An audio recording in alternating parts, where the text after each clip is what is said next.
तो hello friends, आज की इस वीडियो में हम देखने वाले हैं प्रोग्राम्ड इंस्ट्रक्शंस के बारे में, जिसमें कि हम हर एक चीज़ को बहुत ही इजी वर्ड्स में एग्जांपल्स के साथ में समझेंगे। और इसमें हम एक एक करके सारी चीज़ें पॉइंट वाइज देखेंगे, meaning, characteristics, principles and then types of programmed instruction, जिसमें कि मेनली टू टाइप्स की बात करेंगे। फर्स्ट लीनियर प्रोग्रामिंग और दूसरा ब्रांचिंग प्रोग्रामिंग। जिस भी आप कोई भी कोर्स कर रहे हो, कहीं भी अगर प्रोग्राम्ड इंस्ट्रक्शन से रिलेटेड कोई भी क्वेश्चन आता है तो आपके लिए ये सेशन हेल्पफुल रहने वाला है। सबसे पहले हम यहाँ पे देख लेते हैं, आप इसके कॉन्सेप्ट को समझ लीजिए कि एक्चुअल में प्रोग्राम्ड इंस्ट्रक्शन होता क्या है। आप उसको एग्जांपल से रिलेट करिए, जिससे कि आप उसके बारे में सारा कंटेंट इजीली देख सकें। यहाँ पे लिखा हुआ आपको दिखाई पड़ रहा है मीनिंग, देन कई सारी चीज़ें, तो ये सब आपको एक एक करके मैं बता दूँगी। प्रोग्राम्ड इंस्ट्रक्शन देखिए क्या होता है। कोई भी एक डिवाइस होता है जिसमें कि पहले से कुछ चीज़ें प्रोग्राम करके इसमें सेव कर दी गई होती हैं, या पहले से ही इसमें डाल दिया गया होता है डेटा कुछ इंस्ट्रक्शन के फॉर्म में। अब ऐसा समझिए जैसे कि आपने कई सारे प्रोग्राम्स देखेंगे, आपके कॉलेज में होता है ना, प्रोग्राम्स होते हैं 15 अगस्त पे, या फिर बहुत सारी जो भी कोई भी फंक्शन होता है, फ्रेशर्स वगैरह, तो प्रोग्राम्स की लिस्ट आपको पहले ही अनाउंस हो जाती है कि कौन कौन से प्रोग्राम्स होने वाले हैं। जस्ट लाइक दैट यहाँ भी जो प्रोग्राम है ना, वो इंस्ट्रक्शंस को पहले से प्रोग्राम करके कि किसके बाद क्या आने वाला है, एक एक करके छोटे छोटे सीरीज़ में कुछ चीज़ों को सीक्वेंस करके अरेंज कर दिया गया है, प्रोग्राम कर दिया गया है इसी हमारे डिवाइस में। अगर आप इसको कंप्यूटर या टेक्नोलॉजी की फील्ड से रिलेट करेंगे तो हो सकता है ये थोड़ा सा कॉम्प्लिकेटेड लगे आपको, क्योंकि एक सेट ऑफ इंस्ट्रक्शंस जो होते हैं वो प्रोग्राम कर दिए जाते हैं। तो टेक्निकल लैंग्वेज पे हम नहीं जाएंगे, आप इजीली समझिए चीज़ों को, आप बहुत ही इजीली समझ जाएंगे। इंस्ट्रक्शन क्या होता है, हमारी कोई भी टीचिंग जो होती है, टीचिंग में इंस्ट्रक्शन हम यूज़ करते हैं। फॉर एग्जांपल अगर आप टीचिंग जा रहे हैं क्लास में करने, तो आप जो भी स्टूडेंट्स हैं उनके सामने क्या बोलेंगे, अभी सिट डाउन। अगर आप उनको गुड मॉर्निंग करने के बाद सिट डाउन बोल रहे हैं, या फिर अपनी कॉपीज़ को निकालिए और जो मैं लिखवा रहा हूँ इसी तरीके से आपको नोट करना कॉपीज़ में, यहाँ पे आपको डायग्राम बना। तो ये आप टीचिंग के साथ में एक इंस्ट्रक्शन दे रहे हैं बच्चों को कि कैसे क्या काम करना है। तो इंस्ट्रक्शन का मतलब यही हो गया, निर्देश देना कि क्या आपको करना है, किसके बाद में क्या चीज़ें किस तरीके से करनी है। प्रोग्राम यानी कि पहले से प्रोग्राम हो रखा है।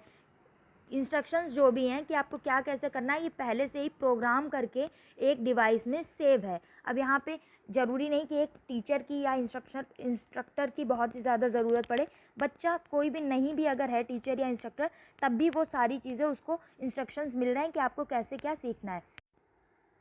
फॉर एग्ज़ाम्पल हम समझते हैं कि एक बच्चा है, इसके लिए इस डिवाइस में प्रोग्राम्ड कुछ इंस्ट्रक्शंस जो हैं उनको प्रोग्राम कर दिया गया है। अब ये बच्चा हम छोटा मान लेते हैं, समझने के लिए समझ लीजिए, बाकी तो आप ये जो प्रोग्राम्ड इंस्ट्रक्शन है ये बड़े लोगों के लिए भी, बड़े लर्नर्स के लिए भी यूज़ होता है। बट यहाँ हम एक बच्चे का एग्जाम्पल ले लेते हैं। बच्चे को ABCD सिखाना है, तो पहले ए सिखा दिया बच्चे को और उसके सामने एक एप्पल बना के दिखा दिया।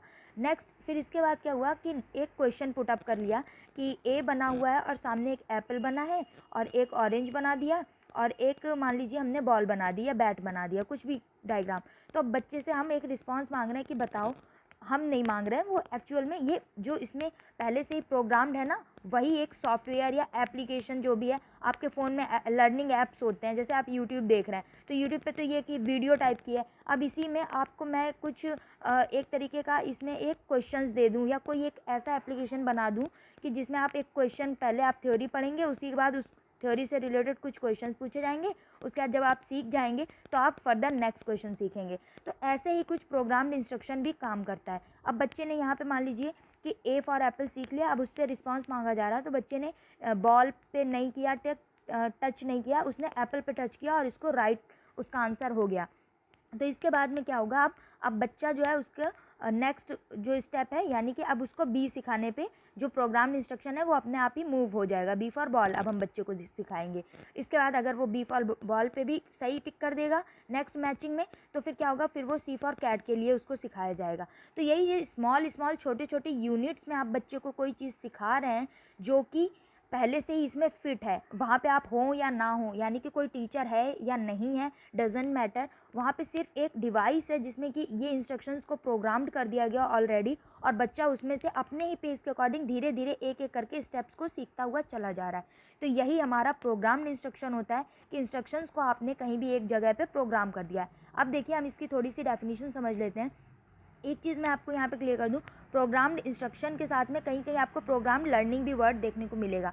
तो एक चीज़ समझिए, जैसे कि अगर कोई एक बच्चा है और एक मान लीजिए ये हमारी कोई डिवाइस है, कंप्यूटर है ये, और एक बच्चा है, तो ये जो बच्चा हो गया या लर्नर हो गया, तो ये लर्नर क्या हो गया, इसके लिए प्रोग्राम्ड लर्निंग चल रही है, क्योंकि ये प्रोग्राम्ड चीज़ों से कुछ लर्न कर रहा है, तो इसके लिए लर्निंग हो गई। और जो हमारा डिवाइस है इसमें इंस्ट्रक्शन सेव है, तो ये क्या दे रहा है, इसको प्रोग्राम्ड इंस्ट्रक्शन दे रहा है।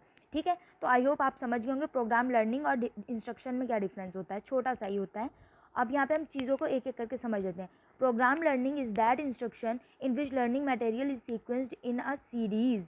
यहाँ पे देख लीजिए कुछ वर्ड्स जो हैं बहुत ही इंपॉर्टेंट हैं। By dividing it into small units, by presenting it to the students in a sequenced manner. जिसमें मैंने अंडरलाइन किया उस पर आप भी अंडरलाइन कर लीजिए, बहुत इंपॉर्टेंट वर्ड्स हैं ये, कि जो हमारा प्रोग्राम्ड लर्निंग हो गया वो इस टाइप का इंस्ट्रक्शन से होता है जिसमें कि हम लर्निंग मटेरियल को एक सीरीज़ में अरेंज करते हैं और उनको वो जो सीरीज़ होती है वो स्मॉल यूनिट से मिलके बनी होती है। जैसे कि अभी हमने ABCD वाले एग्जाम्पल से सीखा, और ये एक सीक्वेंस्ड मैनर में होती है। ऐसा नहीं कि आपने पहले B बता दिया उसके बाद में आप Z बता दो, या उसके पहले ही आप Z बता दो फिर B फिर M पे चले जाओ। एक सीरीज़ में होना चाहिए ABCD। आप कोई भी कंसेप्ट समझा रहे हैं या फिर कोई भी कंसेप्ट आप ले रहे हैं जो कि पहले से आपको प्रोग्राम करना है, तो उसको आप एक सीक्वेंस मैनर में अरेंज करिए। नेक्स्ट पॉइंट क्या है कि फीडबैक जो होता है वो बच्चे को तुरंत स्टूडेंट्स को प्रोवाइड कर दिया जाता है, क्योंकि उनको पता भी चले वो क्या सीख रहे हैं, कहाँ पे अभी उनकी क्षमता है, और पहले आगे बढ़ने से पहले उन्होंने इस चीज़ को सीखा है या नहीं सीखा है। नेक्स्ट पॉइंट है ऑन पेस लर्निंग। जो भी लर्नर की लर्निंग होती है वो उसके पेस के अकॉर्डिंग होती है। ऐसा नहीं है कि जो लर्नर है वो उसको बहुत ही ज़्यादा फास्ट या उसके पास कोई टाइम लिमिट है कि जल्दी से सीखना है, बाकी अगर सीख है उसका खुद का कंपटीशन अपने आप से रहता है। फॉर एग्जांपल एक टीचर जो है वो क्लास में अगर जाएगा तो वो सारे बच्चों को, इतने सारे बच्चों को पढ़ा रहा है, तो क्या होगा कि हो सकता है कुछ बच्चों को समझ में नहीं आएगा, बट वो वहाँ पे नहीं पूछेंगे और टीचर भी उनको समझाने में कम्प्लीटली अगर उन्हीं के अकॉर्डिंग चलेगा तो सिलेबस नहीं कंप्लीट होगा। तो इसलिए क्या होता है कि इन बच्चों को अगर हम प्रोग्राम लर्निंग का एक डिवाइस दे के इनको सिखाने की कोशिश करेंगे तो हो सकता है ये अपने अकॉर्डिंग धीरे धीरे कुछ चीज़ों को सीख लें, या कुछ स्मार्ट बच्चे हैं तो वो प्रोग्राम लर्निंग से कुछ चीज़ें फास्ट भी सीख सकते हैं। अब इसी तरीके से हमारा नेक्स्ट जो हेडिंग है वो आ जाती है characteristics of programmed instruction. Characteristics में हम देख लेते हैं जो भी चीज़ें आपने अभी तक डेफिनेशन में देखी उन्हीं चीज़ों को आपको हेडिंग वाइज लिखना है। तो फर्स्ट हम देख लेते हैं कि क्या विशेषताएं प्रोग्राम्ड इंस्ट्रक्शन में क्या क्या चीज़ें पाई जाती हैं, क्या गुण होते हैं इसके। प्रोग्राम्ड इंस्ट्रक्शन एक वो इंडिविजुअल होता है, उसमें एक अगर डिवाइस है तो उस पर एक ही स्टूडेंट हो सकता है या एक ही लर्नर हो सकता है। ऐसा नहीं कि एक डिवाइस से बहुत सारे लोग, क्योंकि बहुत सारे लोग ग्रुप में अगर सीखेंगे तो भाई कोई आंसर पहले दे देगा और बाकी बच्चे सीख नहीं पाएंगे, तो फिर मतलब नहीं रह गया उस चीज़ का। इसलिए इंडिविजुअल होता है और सिर्फ एक ही पर्सन एक टाइम पे सीखता है। Next, the learning material is divided into small units. जैसे कि मैंने आपको बताया ABCD अगर आपको सिखानी है आप स्मॉल यूनिट्स में उनको डिवाइड करिए, तो जो लर्निंग मटेरियल होता है वो स्मॉल यूनिट्स में होता है। Next, then small units are sequenced. जो स्मॉल यूनिट्स होती हैं वो सीक्वेंस्ड होती हैं, A के बाद में B के बाद में C। ऐसा नहीं A के बाद में आप Z कर दें, Z के बाद में M, ऐसा नहीं होता है। नेक्स्ट, प्रोग्राम मटेरियल जो होता है वो उसका हर एक फेज़ जो होता है वो एक लॉजिकल मैनर में कनेक्टेड रहता है। लॉजिकल मैनर मतलब A फॉर एप्पल अगर आप सिखा रहे हैं तो ऐसा नहीं है कि उसके बाद में आप 1 2 3 4 उसमें इंस्टॉल कर दें या फिर उसमें प्रोग्राम कर दें। भाई लॉजिकल मैनर क्या है, अल्फ़ाबेट सिखाने ना, आपका मोटो क्या है कि बच्चा अल्फ़ाबेट सीख जाए, तो एक लॉजिक बनना चाहिए कि बच्चे को जो भी एंड हो जाएगा जब ये प्रोग्राम इंस्ट्रक्शन, तो उसको अल्फ़ाबेटिकल ऑर्डर थोड़ा सा समझ में आ जाए और अल्फ़ाबेट समझ में आ जाए, तो उसका जो फेज़ होता है वो एक लॉजिक से कनेक्ट रहता है।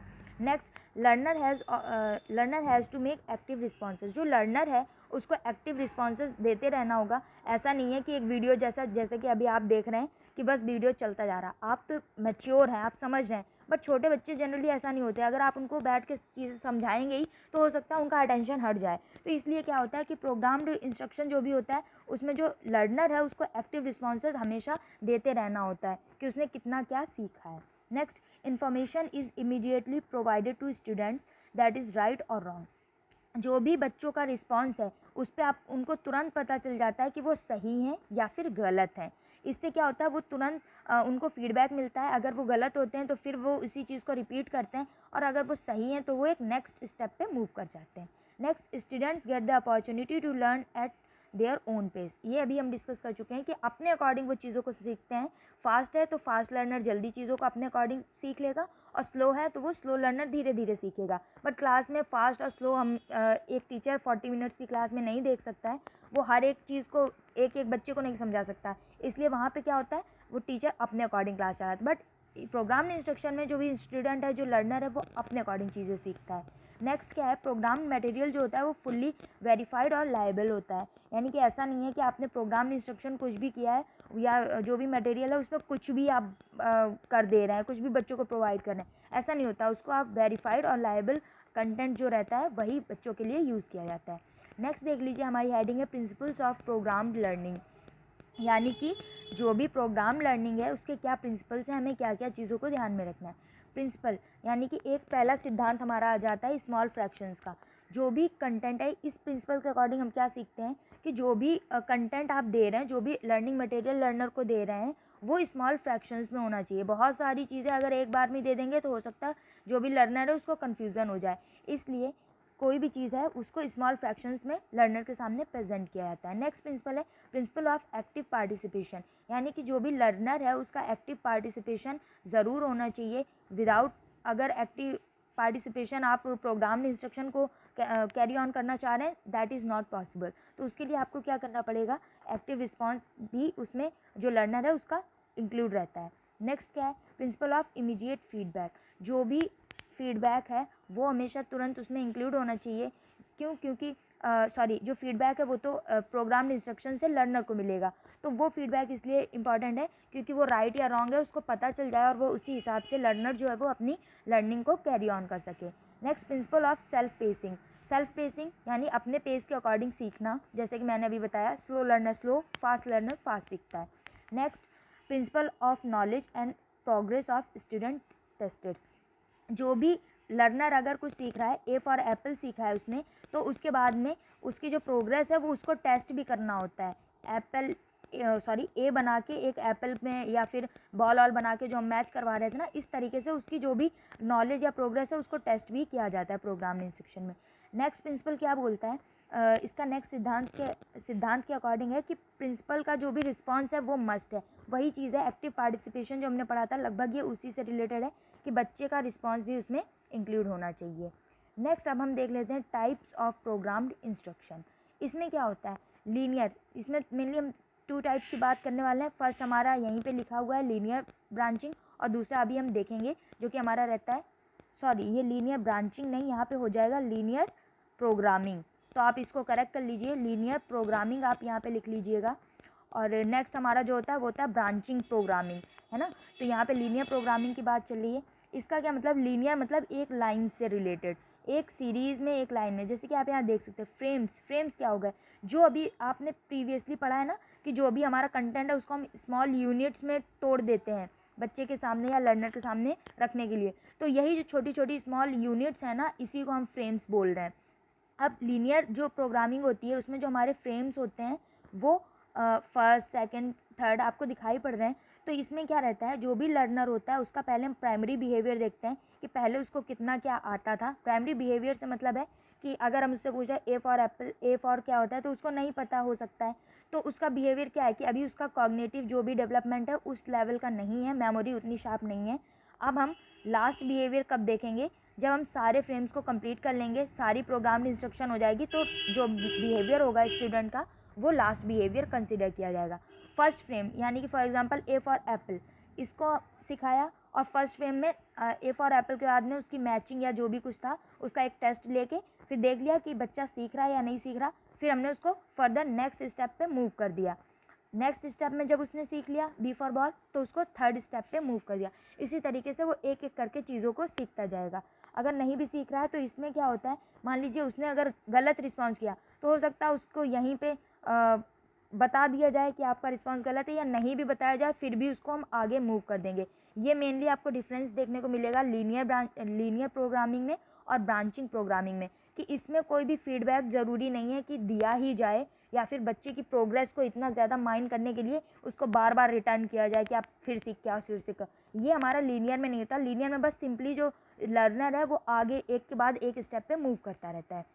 नेक्स्ट हमारा आ जाता है ब्रांचिंग प्रोग्रामिंग। तो ब्रांचिंग प्रोग्रामिंग में क्या होता है, यहाँ पे आप देख लीजिए, पहले एक कोई स्टेप बच्चे को सिखाया, इसमें मेनली 2 टाइप हो जाते हैं। इस टाइप के भी 2 टाइप आपको देखने को मिलेंगे। फर्स्ट हमारा होता है फॉरवर्ड ब्रांचिंग, फॉरवर्ड आप इसको लिख सकते हैं, और दूसरा हमारा होता है बैकवर्ड ब्रांचिंग। तो इसमें अगर आप चाहें तो मैं इसमें डिटेल में बता दूंगी। इसमें क्या रहता है, मेनली हमारा ब्रांचिंग का मतलब होता है एक फ्रेम हमारा फिर दूसरा फ्रेम, यानी कि ये जो कंटेंट है ना, ये हमारा लर्निंग मटेरियल हो गया। इसके बाद में क्या होता है कि मान लीजिए लर्नर ने फर्स्ट फ्रेम सीखा, दूसरा फ्रेम यानी कि दूसरा कोई कंटेंट सीखा, फिर फर्स्ट फ्रेम में ही मान लीजिए उसको कुछ चीज़ें समझ नहीं आई, तो वो यहाँ पे अटक जाएगा, उसको रोक दिया जाएगा। और अब ये डिपेंड करेगा कि या तो उसको यहीं पे करेक्ट करके आगे मूव कर दिया जाए, और या फिर हो सकता है कि उसको पहले बैक भेज दिया जाए कि फिर से आप पहले वाला जो फ्रेम है उसको सीखो अच्छे से, उसके बाद आप फिर मूव करोगे। तो इसी से रिलेटेड हमारा फॉरवर्ड और बैकवर्ड ब्रांचिंग रहता है। इसको अगर आप डिटेल में जानना चाह रहे हैं तो आप कमेंट कर दीजिएगा, मैं उसके लिए नेक्स्ट वीडियो बना दूंगी। इधर हमारे पास में बहुत कम टाइम है और वीडियो बहुत लंबा हो रहा है। नेक्स्ट टाइप्स में आप डिफरेंस देख लीजिए, मैंने पॉइंट वाइज लिख दिए, बहुत इंपॉर्टेंट टेबल आपको बनाने को आ सकती है। लीनियर प्रोग्रामिंग जो होती है इसको हम स्किनेरियन प्रोग्रामिंग भी कहते हैं, क्योंकि मेनली इसके जो एक्सपोनेंट थे, प्रतिपादक थे, या फिर जिन्होंने दिया था वो थे B.F. स्किनर। इन्होंने लीनियर प्रोग्रामिंग को बनाया था या फिर लीनियर प्रोग्रामिंग का कॉन्सेप्ट दिया था। इसमें क्या होता है कि रॉन्ग रिस्पॉन्स जो होता है उसको इग्नोर कर दिया जाता है। ज़रूरी नहीं कि आपको अगर रॉन्ग रिस्पॉन्स है तो आपको वापस करेक्ट किया जा रहा है या आगे करेक्ट किया जा रहा है। रॉन्ग रिस्पॉन्स है तो इट्स ओके, आपको उसके बाद भी नेक्स्ट स्टेप पे मूव करा दिया जाएगा। ये जनरली नॉर्मल या फिर लेस इंटेलिजेंट स्टूडेंट्स के लिए होता है। नेक्स्ट इसके बाद में क्या है, ये लोअर क्लासेस में ज़्यादातर यूज़ होता है। फॉर एग्जांपल ABCD वाला जो स्टेप है, इसी में भी हम एक एग्जांपल से समझ सकते हैं कि आप इसको लोअर क्लासेस में A फॉर एप्पल बता दिया, इट्स ओके। अगर आपका रॉन्ग रिस्पॉन्स है फिर भी आपको B पे मूव करा दिया जाएगा, क्योंकि इतना कोई आप रॉकेट साइंस नहीं सीख रहे हैं। नेक्स्ट क्या है, modification in behaviour. Modification in behaviour तो देखने को मिलेगा ही, क्योंकि आपने कुछ ना कुछ नई चीज़ें सीखी हैं। नेक्स्ट यहाँ पे देख लीजिए ब्रांचिंग प्रोग्रामिंग, जो अभी हमने देखा था, जिसमें 2 पार्ट्स थे, फॉरवर्ड और बैकवर्ड प्रोग्रामिंग। इसमें हम देख लेते हैं इसके क्या थे। It is also known as क्राउडेरियन प्रोग्रामिंग। क्राउडेरियन क्यों बोलते हैं, क्योंकि इसके जो एक्सपोनेंट हैं या ये जिसके द्वारा दी गई थी उनका नाम था नॉर्मन ए क्राउडर। उनके अकॉर्डिंग ये बनाई गई थी या दी गई थी, इसलिए इसका नाम क्राउडेरियन प्रोग्रामिंग भी हो जाता है। नेक्स्ट क्या है, इसमें रॉन्ग रिस्पॉन्स जो है उसको रेमेडी उसका कर दिया जाता है, उसको रेमेडीड हो जाते हैं। रेमेडीड मतलब है कि वो आपको करेक्ट कर दिए जाएंगे। अगर आपने गलत रिस्पॉन्स दिया है एक फ्रेम पे और उसके बाद में आपको दूसरे पे जाना है, तो अगर आपने यहाँ पे गलत दे दिया तो आपको फिर से इस पे मूव कराया जा सकता है, या फिर यहीं पे आपको करेक्ट करके उसका एक जो भी कुछ करेक्शन है वो बता के तब आपको नेक्स्ट मूव कराया जाएगा। इसलिए क्या होता है, इसमें रॉन्ग रिस्पॉन्स है उसको मेनली करेक्ट कर दिया जाता है। ये मेनली होता है हमारा टैलेंटेड या फिर क्रिएटिव स्टूडेंट्स के लिए। पीपल्स मतलब हो जाता है स्टूडेंट्स के लिए। ये जनरली हायर क्लास में यूज़ होता है, और इसमें remedial to difficulties of the learner, जो लर्नर की डिफ़िकल्टीज़ है उनको रेमेडी कर दिया जाता है। नेक्स्ट क्या है, इसके 2 टाइप्स जो कि मैं आपको बता चुकी हूँ उसके अकॉर्डिंग है। आई होप फ्रेंड्स आपको वीडियो अच्छी लगी हो, लाइक शेयर सब्सक्राइब कर दीजिएगा, यही आप गुरु दक्षिणा समझ के कर दीजिएगा। सो एक्चुअली ऐसा कुछ नहीं है, एक मोटिवेशन मिलता है आपके लाइक से या सब्सक्राइब से। So thanks for watching, keep learning.